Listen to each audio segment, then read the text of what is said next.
இந்த வர்மம் அப்படிங்கிறது வந்து எங்க தொடங்கி இருக்கிறது அப்படிங்கிறதுக்கு ஏதாவது சான்று குறிப்புகள் அப்படிங்கிறது உண்டா? வர்மம்ங்கிறதுனுடைய ஆதி என்ன? வர்மம் எங்கிருந்து தோன்றி இருக்கும்? தமிழ் சமூகத்தார் வந்து காலம் காலமாக இந்த வர்மம் என்கின்ற ஒரு கலையை அப்படியே கையில் கொண்டு வர்றாங்க. இதனுடைய ஆதி என்ன அப்படின்னு பார்க்கும் பொழுது நமக்கு பல இடங்களில் வரலாற்று சுவடுகள் காண்பித்து கொடுக்கிறது. தமிழ் சங்க காலகட்டங்களில் வர்மங்கள் மிக அதிகமாக பேசப்பட்ட புழங்கப்பட்ட ஒரு கலையாக இருக்கு. அதற்கு முன்னாடி இருக்கக்கூடிய காலகட்டங்கள், ஆதி காலகட்டங்கள் என்று சொல்லக்கூடிய காலகட்டங்களில் கூட வர்மங்கள் வந்து படித்தோர்களிடமும் அப்படின்னே குறிப்பிடுறாங்க. நல்ல படித்தோர்களிடமும் சான்றோர்களிடமும் இந்த வர்மங்கள் இருந்திருக்கு.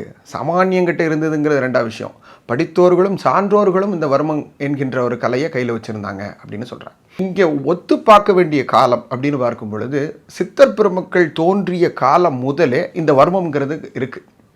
இதுக்கு அதனால தான் வரையறுத்து ஒரு காலத்தை நிர்ணயம் பண்ணி சொல்ல முடியல. ஒரு 2000 வருஷம் இல்லை ஒரு 3000 வருஷத்துக்கு இடையில் இது வந்திருக்கும் அப்படின்னு சொல்ல முடியல. சித்தர் பெருமக்கள் என்றைக்கு மனித குலத்திற்கு அறிவையும் ஞானத்தையும் வழங்கினார்களோ அந்த இடத்திலிருந்தே இது தோன்றியுள்ளது அப்படின்னு சொல்லலாம். ஆனால் இது யாருக்கிட்ட இருந்திருக்குன்னா நல்லோர்களிடமும் சான்றோர்களிடமும் கற்றறிந்தோர்களிடம் இருக்குது அப்படின்னு சொல்கிறாங்க. அது ஒரு ரொம்ப பொருத்தி பார்க்க வேண்டிய ஒரு விஷயம். எனவே இதனுடைய காலம் என்பது இப்படி தான் வரையறுக்கப்பட்டிருக்கு.